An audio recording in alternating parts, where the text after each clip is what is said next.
Bisa na falam. Quantos anos na capa? Iyo. Ba't ni phone cup sa... Ba't ni... Ba't nang paket na... Wala ka tanong eh. Sino nga? No.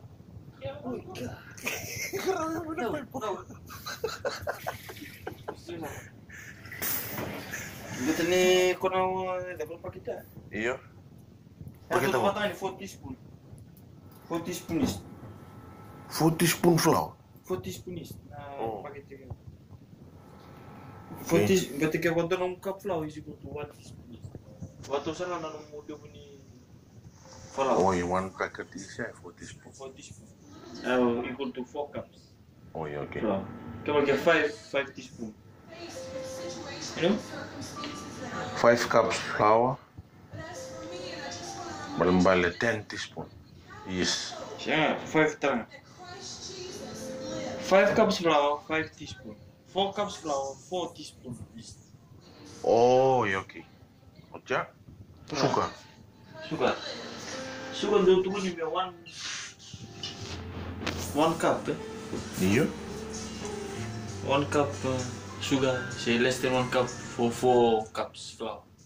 But ke batu mi ko kena kami ciba ke batu sing di masuk. Oh, kata-kata utana halfway mesangke balik sih. Iya. Membalui salsa. Iya, kalau rasa. Betul itu. Bukan mix ni baji, nambah ni. Kau sudah ulang kalang pilong. Di wena lah, iseng-isengnya no gaps dah. Compact dengan serana. Apa flour? Oh, iya, okay. Nah, alam ko mix ni roti. Di. Nomor roti aja no. Apa sih nomor balik. Bener kayak tekin lah. Berarti kena flour Kue flour nga, begitu kan? Kena hint ni kana 4. But serang ako na main opportunity,